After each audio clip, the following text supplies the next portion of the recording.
오늘 우리에게 들려주시는 하나님의 말씀 마가복음 4장 35절로 41절 말씀입니다. 여러분 가지고 계시는 신약성경 59면에 나와 있습니다.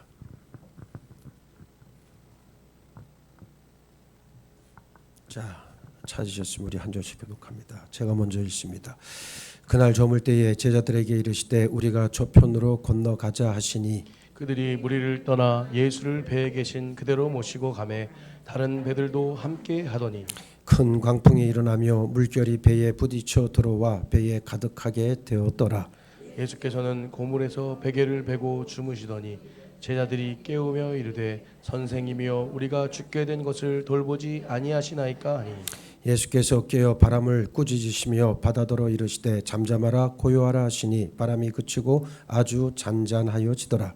이에 제자들에게 이르시되 어찌하여 이렇게 무서워하느냐 너희가 어찌 믿음이 없느냐 하시니 함께 그들이 심히 두려워하여 서로 말하되 그가 누구이기에 바람과 바다도 순종하는가 하였더라. 아멘. 할렐루야.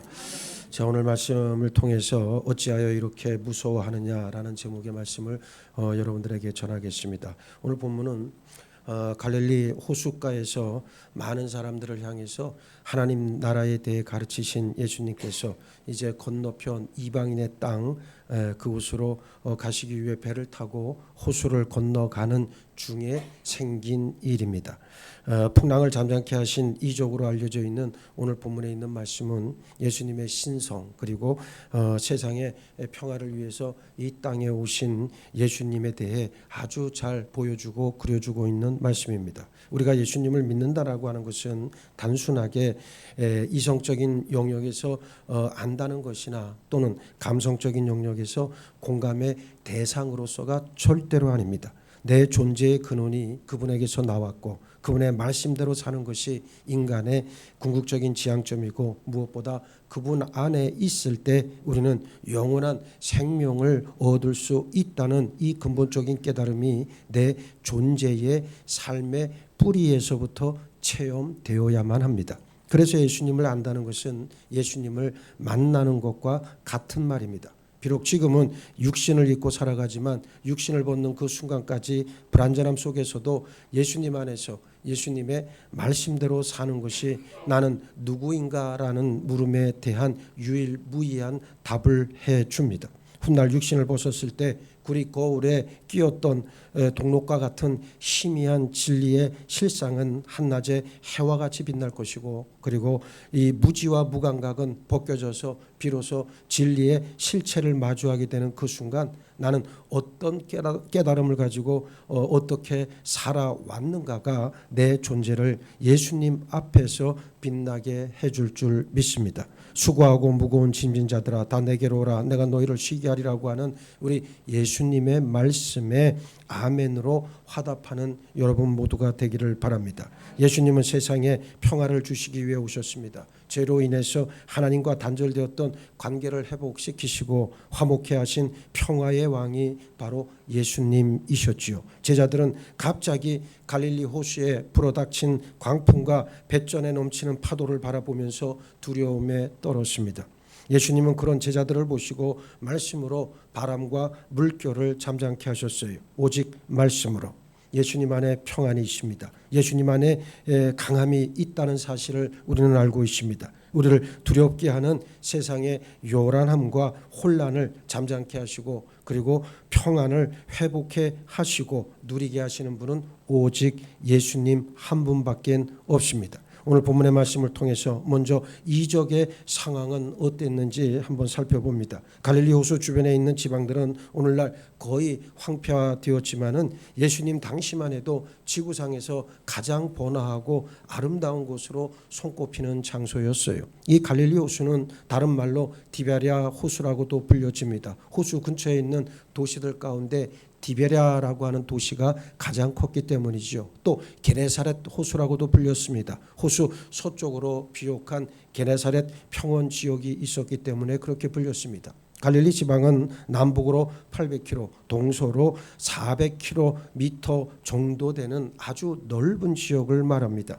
예수님 당시에는 이 갈릴리 지방에 204개의 도시가 있었어요. 당시 로마의 집정관이었던 요세푸스, 이 사람 이름을 한 번쯤은 들어보셨을 거예요. 당시 로마의 역사가였죠. 이 요세푸스에 의하면 이 204개 도시 중에 인구가 1,500명 이하 되는 도시는 하나도 없었다 기록하고 있습니다. 그러니까 얼마나 번화했고 아주 번창했던 곳이었는지를 우리는 알 수가 있습니다. 그야말로 하나님께서 이스라엘에게 주신 젖과 꿀이 흐르는 땅이 바로 이 지역이었다는 것을 알 수가 있죠. 그러나 이스라엘 백성들이 메시아이신 예수님을 거부하고 하나님을 떠남으로 인해서 지금은 척박한 광야로 변해버렸습니다. 하나님께 대한 인간의 불순종은 자연마저도 황폐하게 만들어버린다는 사실을 우리가 알고 있어야 됩니다. 황폐한 세상은 사람들의 마음을 더 악독하게 하고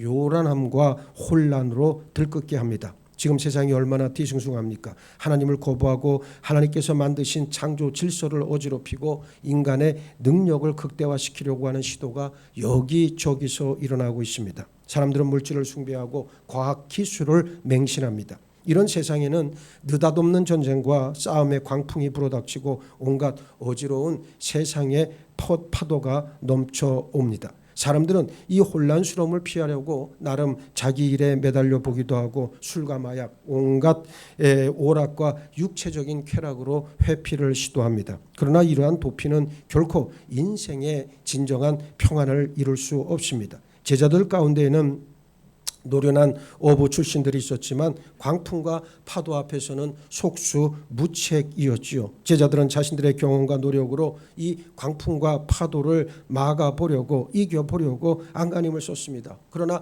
그러면 그럴수록 그들에겐 죽음의 공포만 더해져 갔어요. 모든 것을 다스리시는 주권자이신 예수님이 함께 계심에도 그들은 자신들의 주님이신 예수님을 알지 못했습니다. 손만 내밀면 다 할 수 있고 한마디 도움만 요청하면 해결될 일이었음에도 그들은 두려움과 공포로 떠는 어리석은 제자들이었습니다. 이 제자들의 모습이 지금 우리들 모습 아니겠습니까? 여전히 한 줌짜리 지식과 경험에 의지해서 교만에 빠져 세상을 내 마음대로 할 수 있다 생각하고 있지는 않습니까?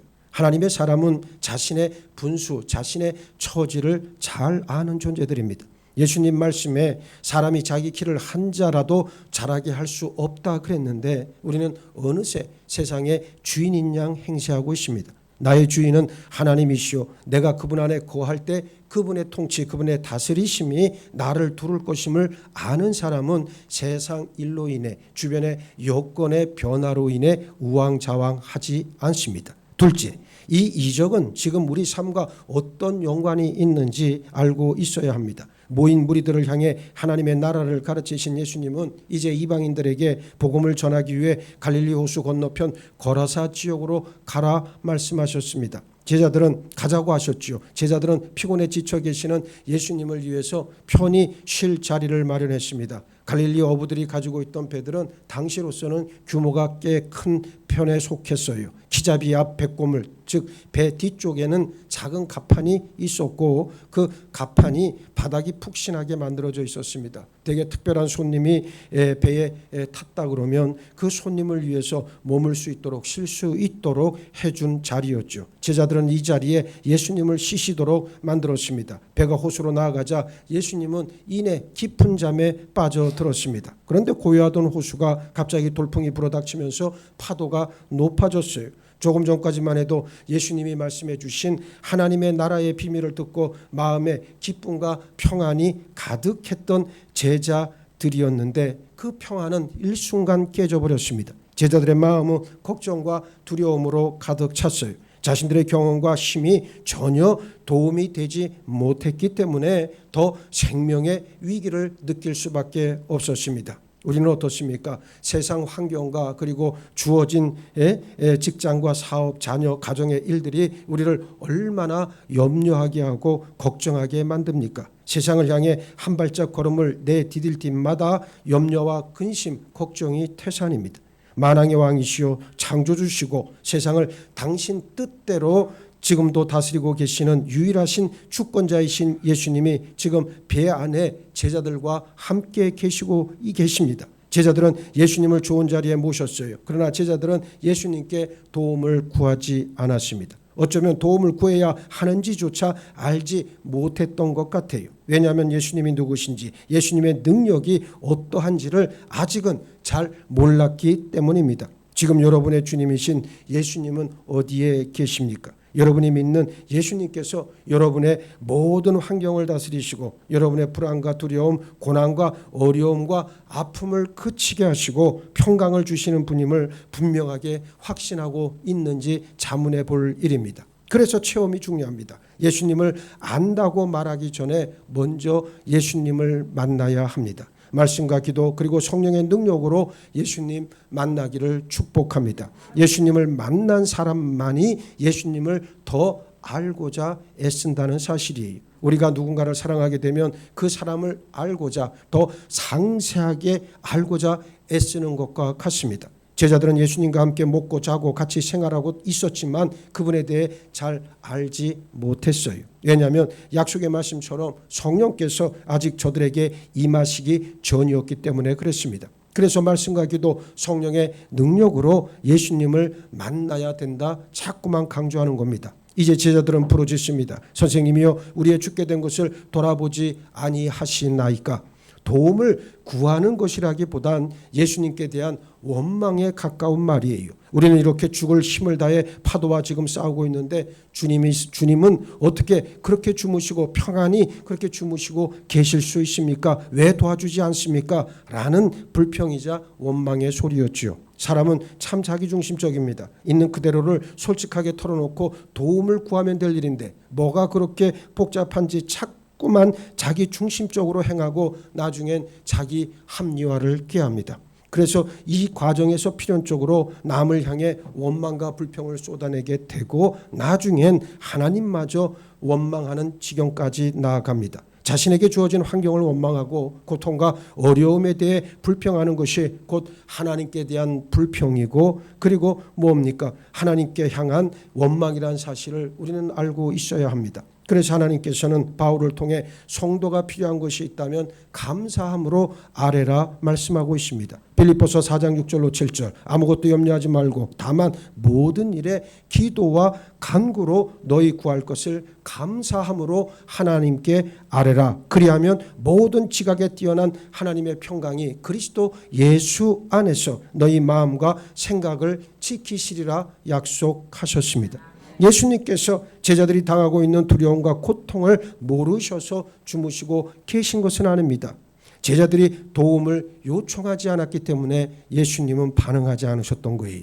또 다른 이적인 무리를 걸으신 예수님의 기적의 사건에서 예수님은 제자들이 파도로 인해 괴롭게 노젓는 모습을 보셨고 아셨습니다. 또 산상수훈에서 예수님은 우리에게 필요한 모든 것을 알고 계신다 말씀하셨습니다. 다만 이 모든 것은 기도라는 통로를 통해서만 하나님과 교제와 소통이 되고 우리에게 주어진다는 사실을 우리는 꼭 알고 있어야 합니다. 말씀 맺습니다. 지금 이 설교를 듣는 여러분은 제자들같이 죽음의 지경에서 부러지듯 애절하고 진실하게 예수님을 찾고 있습니까? 예수님의 도우심을 진실로 구하고 있습니까? 우리들 안에 거하시는 예수님은 지금도 우리 간절한 기도의 요청을 기다리고 계신다는 사실입니다. 세상 환경과 여건을 더 이상 두려워하지 말기를 바랍니다. 걱정한 가득 염려 한 바가지는 나에게 믿음이 없다는 것을 여실히 보여줄 뿐입니다. 무서워하지 말고 예수님의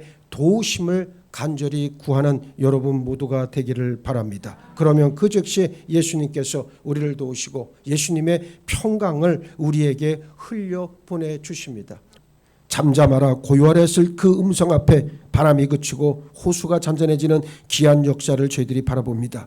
이어 어찌하여 이렇게 무서워하느냐 너희가 어찌 믿음이 없느냐 한탄하시는 예수님의 음성을 이 시간 저희들이 받습니다. 아버지 세상 환경과 여건을 더 이상 두려워하지 말게 하여 주옵시고 걱정과 염려 가운데 내 믿음 없음을 드러내는 잘못을 범하지 아니하도록 눈동자처럼 우리를 살피시고 성령 충만으로 함께하여 주옵소서. 간절히 부르짖게 하시고 주의 도우심만을 구할 수 있는 우리 모두가 되기를 원합니다. 예수님의 은혜를 체험하며 그 은혜가 얼마나 좋고 풍성한지를 알아 우리 주변의 사람들에게 그 은혜를 흘려보낼 수 있는 우리 예수원교회 모든 믿음의 지체들로 삼아주시고 축복하여 주옵소서. 이제후로는 오직 예수님과 동행하며 쉼없는 기도 생활을 통해 예수님의 평강을 우리 삶 가운데 채워나가는 우리 예수원교회 모든 믿음의 지체들로 삼아주시고 축복하여 주옵소서. 감사하오며 우리 주님 예수 그리스도 이름 받들어 기도하옵나이다. 아멘.